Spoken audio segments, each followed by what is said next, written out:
حاضر کے حساب سے بڑی اچھی بات لکھی ہے کسی نے جی مجھے بھی پسند آیا ہو سکتا ہے آپ کو بھی پسند آ جائے کیا کہتا آج کے کہ 100 روپے کا نوٹ بڑا لگتا ہے بے شک جی 100 روپے کا نوٹ بڑا لگتا ہے یا مسجد میں دیا جائے جب مسجد میں دیا جائے لیکن شاپنگ کے لیے استعمال کرتا ہے تو بہت چھوٹا لگتا ہے جی 100 کا نوٹ بہت بڑا لگتا ہے جب مسجد میں دیا جائے 100 کا نوٹ بہت بڑا لگتا ہے جب مسجد میں دیا جائے لیکن شاپنگ کے لیے استعمال کرتا ہے تو بہت چھوٹا لگتا ہے اور 2 گھنٹے مسجد میں بیٹھنا بھاری لگتا ہے لیکن فلم دیکھنے کے لیے 3 گھنٹے بہت کم لگتے ہیں بے شک فلم دیکھنے کے لیے 3 گھنٹے بہت کم لگتے ہیں اور ایک کرکٹ میچ کی کمسٹری سننے کے لیے لوگ پاگل ہو گئے جی بہت خوب ایک کرکٹ میسج کے لیے کمنٹری سننے کے لیے لوگ پاگل رہتے ہیں لیکن جمعہ المبارک کا خطبہ وقت سے تھوڑا زیادہ ہو جائے لوگ پریشان ہو جاتے ہیں جی لوگ پریشان ہو جاتے ہیں ایسا پیغام آگے کرنا بہت مشکل ہوتا ہے بتانا مشکل ہوتا ہے لیکن لطیفے چٹکلے بیہودہ میسج کرنا سب لوگوں کو پسند آتا ہے بے شک تو حضرات محترم یہ دور حاضرہ کا بالکل صادق قول آ رہا ہے تو اللہ رب العزت ہمیں اور آپ کو ان برے باتوں سے فتنوں سے محفوظ فرمائے چند اشعار نعت پاک کی یاد رکھیں سبحان اللہ ایک نہ ایک دن ماتا ہے خیر البشر کیا بات ہے ایک کیا بات نہ ایک دن ماتا ہے خیر البشر نام اپنا زمانے میں کر جائے گا سبحان اللہ ایک نہ ایک دن یہ ماتا ہے خیر البشر نام اپنا زمانے میں کر جائے گا اور آسماں پر اسے غسل دیں گے ملک بے شک بے شک آسماں پر اسے غسل دیں گے ملک جو نبی کی محبت میں مر جائے گا آسماں پر اسے غسل دیں گے ملک جو نبی کی محبت میں مر جائے گا ایک نہ ایک دن یہ مادہ ہے خیر البشر نام اپنا زمانے میں کر جائے گا اور یہ بندی آپ کو سماعت کے حوالے محبت سے کہنے سبحان اللہ سبحان اللہ سر سے لے کر قدم تک ہے معجزے ان کا جلوہ کوئی کیا سمجھ پائے گا سر سے لے کر قدم تک ہے وہ معجزے ان کا جلوہ کوئی کیا سمجھ پائے گا جن کی قسم خدا کھائے قرآن میں سبحان جن اللہ کی قسم خدا کھائے قرآن میں ان کا رتبہ کوئی کیا سمجھ پائے گا ایک نہ ایک دن یہ مادہ ہے خیر البشر نام اپنا زمانے میں کر جائے گا اور بعد آپ کو سماعت کے حوالے بہت ہی پیارا شعر محبت سے کہتے ہیں سبحان اللہ کتنا برتر بالا ہے پائے نبی کتنا برتر بالا ہے پائے نبی چومتے ہیں ادب سے روح الامین اور جن کی نالین کو چومے عرش بری اور جن کے نالین کو چومے عرش بری اس کا طلبہ کوئی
سبحان اللہ پردہ کوئی کیا سمجھ پائے گا اس ایک دن مانتا ہے خیر البشر.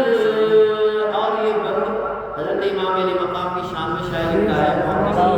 سبحان اللہ ایک لباس ایک تشنہ لبی ہے عجب ایک لباس ایک تشنہ لبی ہے عجب نام شبیر کی بندگی ہے عجب اور جو جھکے تو قیامت تک نہ اٹھے اور جو جھکے تو قیامت تک نہ اٹھے ایسا سجدہ کوئی کیا سمجھ پائے گا ایک نہ ایک دن مانتا ہے خیر البشر نام اپنا زمانے میں کر جائے گا.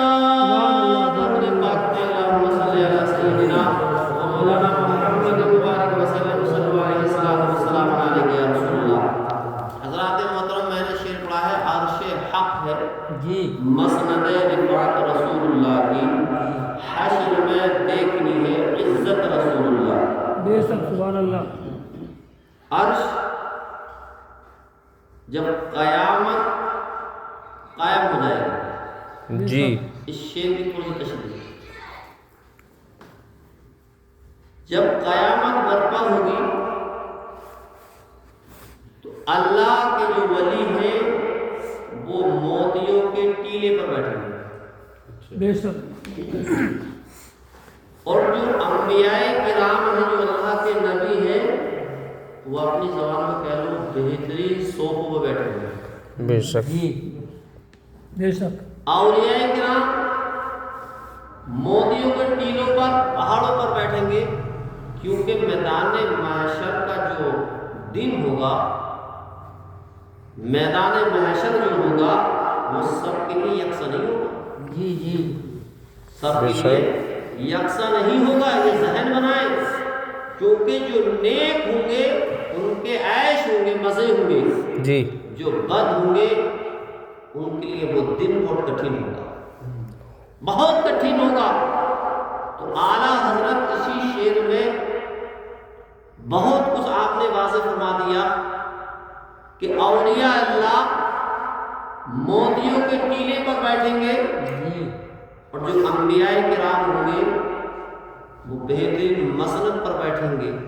بے شک بہترین مسند پر بیٹھیں گے یوں کہہ لیجیے بہترین صوفے میں. آج دور حاضرہ میں دیکھیے آپ اگر کوئی ودھایک ایم پی کے پاس جو جاتا ہے جو خاص ہوتا ہے اس کو خاص جگہ دی جاتی ہے اور جو اپنا درجے کا ہوتا ہے تو اس کو تھوڑی اپنی بیٹھ میں بٹھایا جاتا ہے اور اس کو تھرڈ کوالٹی کا ہوتا ہے تو وہ عام پنچایت میں بیٹھتا ہے اور جو اس کے رینج سے باہر ہوتا ہے تو اس کو کوئی سنوائی نہیں ہوتی. وہ پریشان کر بدل کے دھکے کھاتا ہے. مگر قربان جاؤ جب اولیاء اللہ موتیوں کے ٹیلے پر بیٹھیں گے انبیاء کرام صوفوں پر بیٹھیں گے بہترین جگہ پر بیٹھیں گے مگر ہمارے اور آپ کے نبی بے شک سبحان اللہ. آقا کریم صلی اللہ تعالی علیہ وسلم پیارے آقا کہاں بیٹھیں گے مسند پر. جی کون سی مسند ہوگی عرش پر. رشتے والی آپ کا جو مسند ہوگا وہ عرش ہوگا. پیارے آقا علیہ السلام عرش پر بیٹھیں گے اسی عرش پر ہے مقام محمود. بے شک سبحان اللہ. ہر انسان پریشانی کے عالم میں گھوم رہا ہوگا. لوگ دوڑتے رہیں گے دوڑتے رہیں گے آدھا دن دوڑتے دوڑتے دوڑتے گزر جائے گا. بے شک کتنے لمبا دن ہوگا وہ 50,000 سال کا ایک دن. جی ہماری تمہاری زندگی 1000 سال کی بنا مگر وہ دن 50,000 سال کا ایک دن ہوگا اور لوگ اس کشمکش میں دوڑتے دوڑتے آدھا دن گزار دیں گے. کیوں؟ ہر نبی کے پاس جائیں گے کوئی ہماری بخشش کرواتا کوئی ہماری شفاعت کراتے سفارش پر سفارش ہوگی ہر جگہ سے آنا لگائے گی. اللہ اکبر اب یہ پہنچتے پہنچتے آقا کریم صلی اللہ تعالیٰ علیہ وسلم کی بارگاہ میں حاضر ہو آقا ہوا تو سرکار صلی اللہ علیہ وسلم میں تمہاری شفاعت بے شک آپ اندازہ تو لگائیے جب اللہ کے رسول صلی اللہ تعالی علیہ وسلم کو مسند عرش بنا دیا، آپ کی جو مسند ہے وہ عرش اعظم ہے، اور اسی عرش اعظم پر بیٹھ کر آپ شفاعت کرا رہے ہیں اپنے امتیوں کی، اپنے غلاموں کی، اپنے چاہنے والوں کی، اپنے وفاداروں کی، اور اس کی جو نبی سے سچا عشق کرتا ہے۔ بے شک سبحان اللہ۔ مگر میرے پیارے غور کرنے کی بات ہے، ہمارا آپ کا سب کا یہ ایمان ہے، اہل سنت والجماعت کا عقیدہ ہے کہ اللہ ہر چیز کو جانتا ہے، بے شک اچھائی بھی جانتا ہے، برائی بھی جانتا ہے۔ اتنا ہی نہیں بلکہ تم لحاف اوڑھ کر جو گناہ کرتے ہو اس کو بھی جانتا ہے، اور جو اچھا کام کرتے ہو اس کو بھی اللہ جانتا ہے۔ بے شک مگر میدان معاشر کیوں قائم کیا ہے جب اللہ رب العزت جانتا ہے کہ کون صحیح ہے کون غلط ہے، تو بھی میدان محشر قائم کیوں گیا؟ قبر سے اٹھاتا یہ جنت میں پہنچا دو، یہ دوزخ میں پہنچا دو، پھر یہ میدان محشر قائم ہونے کا مطلب کیا؟ بے شک بے شک اللہ رب العزت جب جانتا ہے تو یہ ہر انسان کا، ہر مسلمان کا، عالم دین کا عقیدہ ہے کہ اللہ ہر چیز کو چھپی ہوئی ڈھکی ہوئی کچھ جانتا ہے۔ ان اللہ علیم بذات الصدور، جو تم دلوں کے اندر محسوس کرتے ہو، جو تمہارے دلوں کے اندر دھڑکتی ہے، اللہ اس کو بھی جانتا ہے۔ بے شک بے شک تو پھر یہ میدان معاشر حساب کا معاملہ کیا رہے گا؟ جسے چاہتا جنت میں ڈال دیتا، جسے چاہتا دوزخ میں ڈال دیتا، یہ اللہ کی اختیار ہے۔ ان اللہ علی کل شیء قدیر ہے۔ بے شک مگر یہ میدان معاشر برپا کیوں ہے؟ تو سنو، اعلیٰ حضرت اس شعر کے ضمن میں فرماتے ہیں، اس شعر کے ضمن میں کیا فرماتے ہیں کہ وہاں سب ہوں گے، اپنے بھی ہوں گے، پرائے بھی ہوں گے، وہ بھی ہوں گے جو نبی کو کہتے ہماری طرح بشر، اور وہ بھی ہوں گے جو نبی کو پیٹ پیچھے کا علم نہیں ہے، وہ بھی ہوں گے جس کا نام یا لیا محمد ہے، وہ کسی چیز کے مالک کو مختار نہیں، وہ بھی ہوں گے۔ بے شک جو نبی کو کہتے کہ دیوار کے پیچھے کا علم نہیں، وہ بھی میدان معاشر میں حاضر ہوں گے۔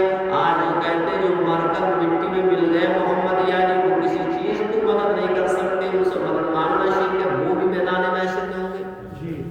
سارے فرقے کے لوگ حاضر ہوں گے، میدان محشر قائم ہوگا، سب دیکھ رہے ہوں گے۔ اب کچھ تو موتیوں کے ٹیلوں پر بیٹھے ہیں، کچھ اعلیٰ صوفوں پر بیٹھے ہیں، اللہ وہ کچھ وہ ہیں اللہ وہ جو اعلیٰ صوفوں بیٹھ کر، مگر ہمارا تمہارا نبی حضرت محمد مصطفیٰ صلی اللہ تعالی علیہ وسلم عرش پر جلوہ افروز ہے، آپ تو مقام محمود پر بیٹھ کر اپنے گنہگار امت کی شفاعت کرتے ہوئے نظر آئیں گے۔ اندازہ تو لگائیے پیارے آقا علیہ السلام کے خاطر یہ میدان محشر سجایا جائے گا۔ یہ میدان محشر سجانا آقا کی شان دکھانا مقصد تھا، کیونکہ دنیا میں جو لوگ نبی کو برا بھلا کہتے رہے، ابو جہل انکار کرتا رہا، ابو لہب چرچا کرتا یہ تو پاگل اور مجنون ہے، ابو لہب بھی ہوگا، ابو جہل بھی ہوگا، عتبہ شیبہ بھی ہوگا، ہر ایک انسان مخالف آقا کا ہوا ہوگا، تو رب ارشاد فرمائے گا اے دیکھ لو میرے محبوب کی شان، سب ٹیلوں پر بیٹھے ہیں، کوئی صوفے پر بیٹھا ہے، کوئی نیچے کھڑا ہے، کوئی اپنے پسینے میں غرق ہو رہا ہے، مگر میرے محبوب کی شان دیکھو، عرش پر جلوہ افروز ہے۔ سبحان اللہ۔ اس لیے آگے فرماتے عرش حق ہے مسند رفعت رسول اللہ، سبحان اللہ۔ عرش حق ہے مسند رفعت، رفعت معنی بلندی، اونچائی، رفعت رسول اللہ کی، اور حشر میں دیکھنی ہے عزت رسول اللہ، حشر میں دیکھنی ہے عزت رسول اللہ کی۔ تو حضرات محترم کہنے کا اصل مقصد یہی ہے کہ وہاں آقا کی شان محبوب دکھائی ہے، بے شک آقا کی شان دکھانا مقصد ہے۔ اللہ رب العزت ارشاد فرمائے گا آج دیکھ لو میرا محبوب جسے چاہے گا اسی کو آج میں بخش دوں گا، آج اس کو معاف فرما دوں گا۔ اللہ اکبر، قربان جائیے ہمارا تمہارا نبی، جسے چاہے گا جنت مل جائے گی، جسے نہیں چاہے گا جنت نہیں ملے گی، کیونکہ اللہ نے اپنے محبوب کو وہ علم دیا ہے، وہ پاور دی ہے، وہ طاقت دی ہے۔ اللہ اکبر، ادھر رب کی رحمت ہوتی رہے گی، آقا کا کرم ہوتا رہے گا، آقا کی گنہگار امت جنت میں داخل ہوتی ہے۔ یہ اللہ عرش حق ہے، مسند رفعت رسول اللہ کی، حشر میں دیکھنی ہے عزت رسول اللہ کی۔ تو میرے پیارے نوجوان ساتھیوں، کیونکہ میں وقت جو ہے شادی کے موقع محل کی بات کی، شیر کے تعلق سے یہ بات تھوڑی سی بتا دی گئی، مگر حضرات محترم آج ہمارا حال اور ہمارے معاشرے کے اندر جو خرابیاں ہیں بے انتہا خرابی ہو چکی ہیں۔ آج ہمارے اعمال، آج ہمارا طور و طریقہ، ایک طرف تو ہم شیطانی کاموں میں ملوث ہیں، ایک پہلو میں ہمارے ہاتھ میں دین کی طرف چل رہے ہیں۔ میرے پیارے غور کرنے کی بات ہے، جب تک ہم اپنے اندر سدھار پیدا نہیں کریں گے، جب تک اپنے اندر چینجنگ اور بدلاؤ نہیں لائیں گے، جب تک اپنے اندر تغیر و تبدیلی کو پیدا نہیں کریں گے، جب تک اللہ رب العزت ہمارے اعمال قبول نہیں فرمائے گا، جب تک ہماری سوچ نہیں بدلے گی، کیونکہ اللہ رب العزت کا فرمان ہے جب تک تم اپنے حالات کو نہیں بدلو گے اللہ رب العزت تمہیں نہیں بدلے گا۔ ان اللہ لا یغیر ما بقوم حتی یغیروا ما بانفسہم، جو قوم اپنے آپ کو بدلنے کی کوشش نہیں کرتی اللہ اس قوم کو بدلتا ہے۔ بے شک، پہلے ہمیں اپنے آپ کو بدلنا ہوگا، جی، اپنے اندر چینجنگ ہونی ہوگی۔ اللہ اکبر، آج ہمارے پیارے یہ شادی کی محفل سجی ہے، آپ اندازہ لگائیے، ہم خود غور کریں، یہ الحق الحق کڑوا ہوتا ہے، کیونکہ حق بات سب کو پسند نہیں آتی ہے، جی، کیونکہ جو خرافات کا معاملہ ہوتا ہے تو ہمارے محلے والے خوب اکٹھا ہو جاتے ہیں، اور جب کوئی نیک کام ہوتا ہے، چاہے وہ قرآن خوانی ہو، میلاد خوانی ہو، نکاح خوانی ہو، فاتح خوانی ہو، بسم اللہ خوانی ہو، کوئی سی بھی خوانی ہو تو سب خوار ہو جاتے ہیں، کوئی حاضر نہیں ہوتا، پھر کہتے ہیں اللہ ہماری دعائیں قبول نہیں فرماتا، ہم بڑے پریشان ہیں، بیماریوں میں مبتلا ہیں، ہمارے بچوں کے رشتے نہیں آ رہے، ہماری بیٹیاں جوان گھروں پر ہیں کوئی رشتہ نیک نہیں مل رہا، رشتہ بیٹی کا دیکھنے جاتا ہے یا بیٹے کا جاتا ہے تو نیک تلاش کرتا ہے، مگر میرے پیارے جب تجھے نیک کی ضرورت ہے تو پہلے اپنے گھر چیک میں اپنے بچوں کو کتنا نیک بنانے کی کوشش کرتا۔ سبحان اللہ، آج سبحان، تم رشتے نیک تلاش کر رہے ہو، جی، ہر ایک انسان رشتہ نیک تلاش کرنے کی کوشش میں چلا ہوا ہے، اللہ اکبر، مگر ہم اپنے گھر کے ماحول کو نیک نہیں بنائیں۔ بے شک، جب تمہارے گھر کوئی رشتہ لے کر آئے گا تو وہ بھی تو دیکھے گا کہ نیک ہے یا نہیں ہے، جی، کسی عیب میں تو نہیں ہے، لڑکا کماؤ ہے نہیں ہے، محنتی ہے یا نہیں ہے، کیا شریعت پر عمل کرنے والا ہے، نہیں۔ اللہ اکبر، آج ہمارے حالات شریعت کے دائرے پر کوئی بھی رشتہ دیکھنا جاتا ہے بیٹی کا یا بیٹے کا، کوئی یہ نہیں پوچھتا کہ بیٹا نماز پڑھتا ہے، بیٹی نماز پڑھتی ہے، بیٹی کا اخلاق کیسا ہے، کیا پردے میں رہتی ہے یا سنت رسول پر عمل کرتی ہے، یا حضرت فاطمہ الزہرا رضی اللہ تعالی عنہا کے نقش قدم پر چلتی ہے؟ کسی نے غور کیا؟ کوئی نہیں پوچھتا، اور نہ ہی تمہارے گھر کوئی رشتہ لا کر پوچھے، بس صرف یہ پوچھتا ہے کام کیسا ہے لڑکے کا، کاروبار کیا ہے، کیا بھیا کما رہے، کیا کیا مل جائے گا، کتنا دہیج میں دے سکتا ہوں، منگنی میں کتنے آدمی کھلاتے ہیں کھانا کیسا، یہ آج ہماری سوچ بن چکی ہے، وغیرہ وغیرہ سب عقل مند ہوشیار یہ بیٹھے ہوئے ہیں، مگر آج ہم اپنے آپ جب تک چینج نہیں ہوں گے، جب تک ہم اپنے گھر میں سدھار پیدا نہیں کریں گے تو سمجھ لو تمہیں نیا نیک رشتہ ملے گا نہ نیک بچے ملیں گے، کیونکہ آج ہم اپنے اندر اپنی سوسائٹی میں اپنے بچوں کو نہ دین کی ترغیب دے رہے ہیں، نہ ادب کی ٹریننگ دے رہے ہیں، نہ تربیت و تہذیب دے رہے ہیں، نہ اخلاق و کردار اندر ہے نہ ہمارے بچوں کے اندر ہے، وہ یہی وجہ ہے کہ آج ہمارے بچے ہم سے اور آپ سے باہر نکلتے ہوئے نظر آ رہے ہیں۔ سوچنے والی بات، غور و فکر کرنے والی بات جی کہ ہم دوسرے کے گھر جائیں تو نیک تلاش کریں، اور جب ہم اپنے گھر دیکھیں تو کوئی پرواہ نہیں۔ اپنے اندر ایکٹیویٹی پیدا کرو، ذہن کو کشادہ کرو، اللہ کے رسول صلی اللہ تعالیٰ علیہ وسلم کے فرمان کے مطابق زندگی گزارو۔ حضرات محترم، یہ واقعہ بتاؤں میں آپ کو، جب میدان محشر قائم ہوگا تو وہاں کا حال بڑا عجیب و غریب ہوگا، ہر ایک کو اپنی اپنی پڑی ہوگی، اور جب آقا دنیا میں تشریف نہ لائے تھے تو اور زیادہ برا حال تھا۔ بے شک جب دنیا میں آقا تشریف نہ لائے تھے بظاہر تو دنیا کا حال اور زیادہ برا تھا، لوگوں پر ظلم کیا جاتا تھا۔ حال یہ تھا کہ کسی عورت کا شوہر ختم ہو جایا کرتا تھا، یا تو اس کو زندہ جلا دیا جاتا تھا، یا اس کو شہر سے باہر نکال دیا جاتا تھا، یا اس کو بند کوٹری میں بند کر کے کالی کوٹری کر جاتی، منہ کالا کر کے اسے نحوست کی نظر سے اندر بند کر دیا جاتا تھا، اور اونٹ کی مہنگیاں اس کے سر پر ڈالی جاتی تھی، اور کھانا اتنی دور سے پلیٹ میں کر منہ کو پھینک دیا کرتے تھے۔ یہ کون، یہ حالات تھے اس وقت۔ اللہ اکبر میرے پیارے نوجوان ساتھیوں، اور سنو، مکے کی سرزمین پر میلہ لگتا تھا یہ، اور وہ میلہ قومی میلہ کہلاتا تھا ان کا، کیول عورتوں کا میلہ لگتا تھا، کیول عورتوں کا، اس میں آدمی نہیں جاتا تھا، ہر سال لگتا تھا، اور اپنے اپنے اعتبار سے وہ کھیل کو تماشا کیا کرتے تھے ایسے ماحول میں، کیونکہ میلہ تو میلہ ہی، جب وہاں کسی مرد کی انٹری نہیں تھی مگر ایک آدمی چلا گیا۔ آج ہماری جہالت دیکھو، ارے وہ تو جہالت میں پیدا ہوئے، جہالت پر ہی مرے، تو وہ عورتوں کا ہی میلہ، اس میں مرد آدمی کی انٹری نہیں، مگر ہم تو نبی کے فرما بردار کہلانے والے، نبی کے عاشق کہلانے والے، نبی کے چاہنے والے، نبی کے امتی کہلانے والے، ہمارا ہم ان سے زیادہ گزر چکے، ان کی جہالت سے زیادہ ہم بڑھ چکے۔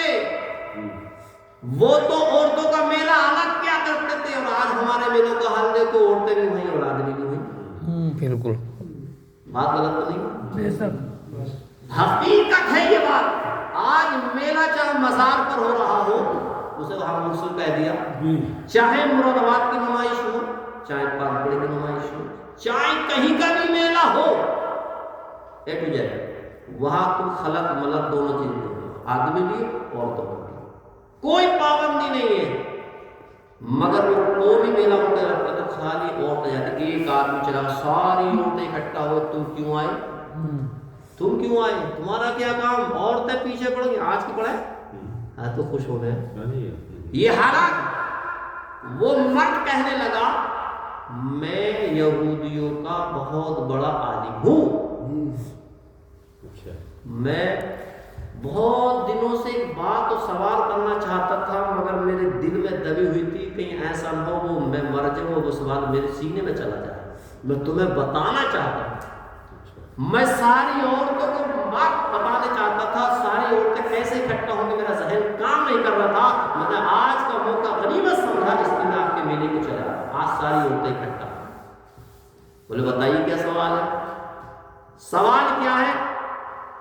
کہا وہ سوال یہ ہے کہ جو میں نے اپنی کتابوں میں پڑھا، اس کتابوں کے ذریعے وہ نشانی ظاہر ہو چکی ہے، یا تو آخری نبی آنے والا ہے یا آ چکا ہے، جب آ جائے تو اس نبی کا زمانہ تم پاؤ تو ضرور ضرور ان کی پیروی کرنا اور ان کی عزت کرنا۔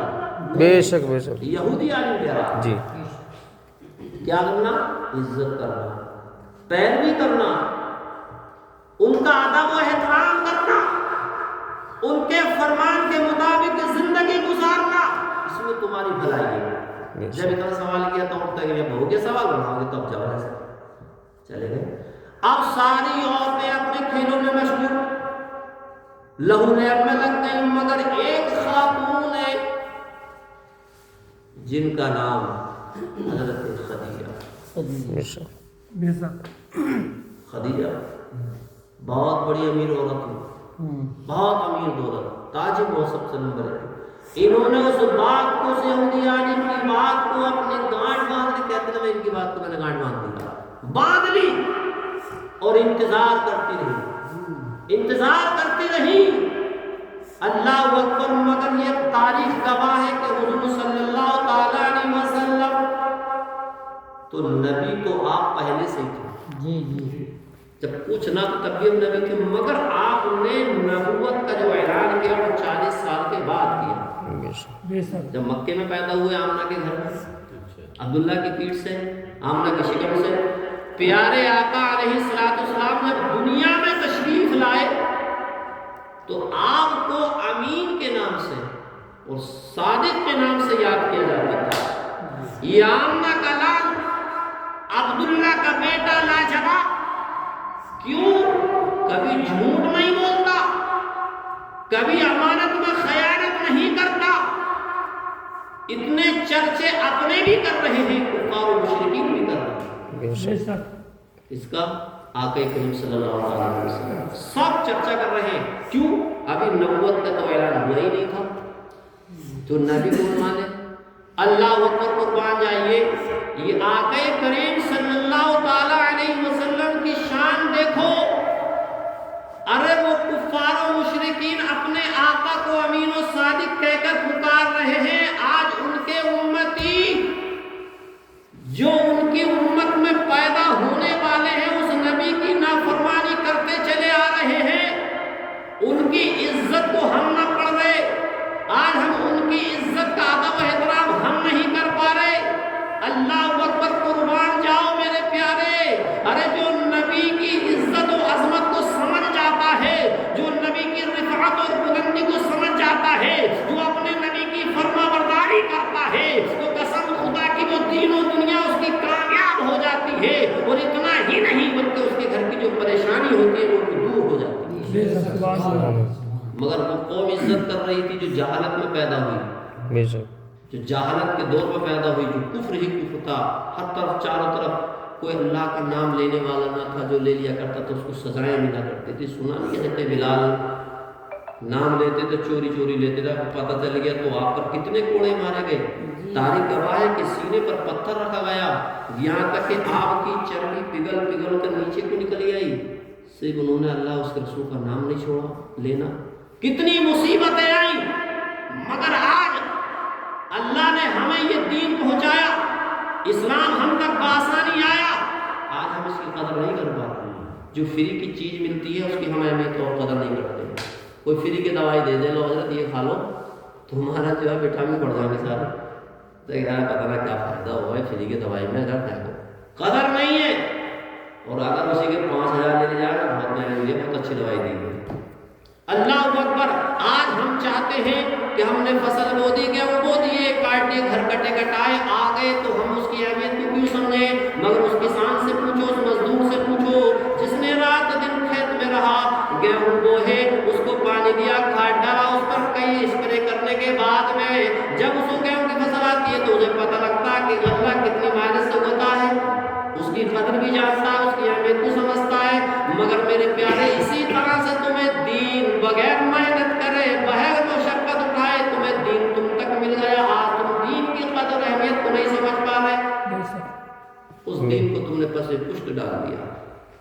اللہ اکبر، قربان جاؤ۔ وہ عورتیں میلے میں اگر کوئی مرد گھس رہا ہے تو اندر نہیں آنے دے رہی، اور آج ہماری جہالت دیکھو، سب ایک جگہ کرتے ہیں، یہ حال ہے۔